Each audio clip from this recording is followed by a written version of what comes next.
This is another in our series of Path to Durable Complete Remissions.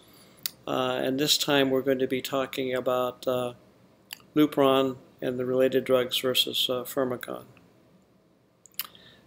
So if you remember my initial talk about in medical oncology with metastatic cancers, where do we see durable complete remissions? Hodgkin's disease, acute lymphocytic leukemia in children, cancer of the testicle.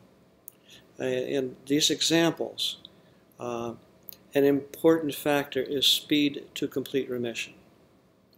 With those three diseases, if it takes more than 3 or 4 months to get a remission, you begin to enter a period of time where the cancer has had enough time to adapt and change.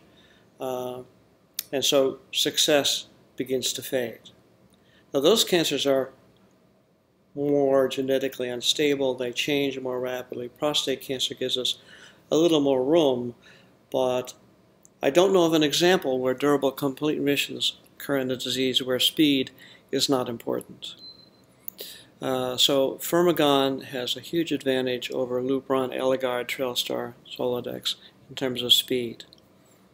If you give Lupron or the related drugs, there's an initial surge in testosterone during the first week, and then a fall. And it's 3, 4, 5 weeks before you get full testosterone suppression. Firmagon works directly on the testes and shuts off testosterone production within 12 hours.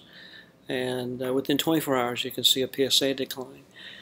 And so the randomized controlled trials between these two forms of hormonal therapy have consistently shown that Firmagon, Degarelix is the name for it, cause much more rapid initial responses. The responses are also more complete. PSAs go lower. Bone-specific alkaline phosphatase, a marker of bone invasion, goes down faster and lower. At the end of the first year, there are significantly fewer PSA progressions, bone metastasis progressions on Firmagon compared to Lupron. So I think the speed matters, unless you have a cancer that's really easy to treat. But we're talking about metastatic disease now, where you have a large tumor burden. And from everything I know about oncology in general, speed is important. So Firmagon has a huge advantage in this regard. Of course, the other advantage is there's not a PSA flare that we have had to deal with, so the Casodex 2-week thing is not needed. So I think where possible, we do try and use Firmagon. Now, the Firmagon does have some problems. First, it's a monthly shot, and the shot can be painful. The details of how Firmagon is injected can make a big difference in how uncomfortable it is. It's important to inject it into the subcutaneous fat fairly deep. Leave the syringe in place for a little while so that the injection begins to solidify before you pull it out. You don't want the drug to leak back underneath the skin. It's important to have the patient lay flat when you inject it, not stand up. So all these things are important. It is nevertheless painful.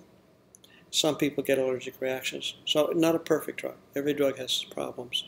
But since speed of response is important in people with bulky disease, Firmagon should be where we start.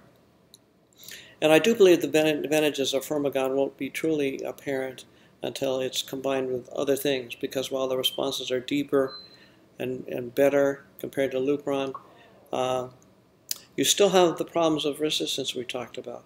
Androgen receptor overexpression, conversion of cholesterol to testosterone, the splice variant where just the DNA binding domain is present. All these things exist. But Firmagon makes a sound foundation on which then to add agents to block mechanisms of hormone resistance. So this is our standard